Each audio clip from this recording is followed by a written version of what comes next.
Now that Mike Tomlin is the former head coach of the Pittsburgh Steelers, here's what I talk about if I were writing his HR leadership keynote. First things first, I would start with his impeccable record. Mike Tomlin didn't just win games, he sustained excellence. 19 seasons, zero losing records. That doesn't happen by accident. It happens by setting a clear standard and refusing to negotiate even when circumstances change. Next, I'd have him talk about buy in. Standards don't work unless people believe in them. Tomlin built cultures where players understood what was expected, why it mattered, and how their role connected to the whole team. That is leadership alignment, not motivational speeches. Next, I talk about consistency. Same tone after wins, same tone after losses. When leaders stay level headed, teams stay focused.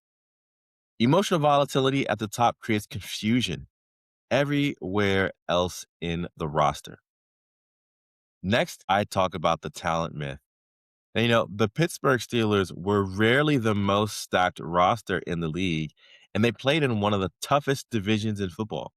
Yet, they competed every year because Tomlin maximized what he had instead of complaining about what he didn't. Next, I talk about adversity and distraction. Injuries, quarterback changes, public controversy, media noise. Great leaders don't pretend distractions don't exist. They acknowledge them, absorb the pressure, and keep the team oriented towards the work that needs to get done. Finally, I'd bring it home for the leaders in the room. Sustained performance isn't about charisma or control.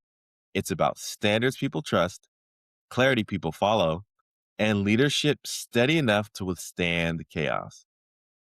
The legacy of Mike Tomlin isn't just wins and losses, it's proving that when leadership is consistent, culture does the heavy lifting, and people rise to the level of what's expected of them. I'm Joy Price, and I talk about HR, leadership, and HR technology. Make sure you're following me on social media. And if you check out my book, The Power of HR, How to Make an Organizational Impact as a People Professional.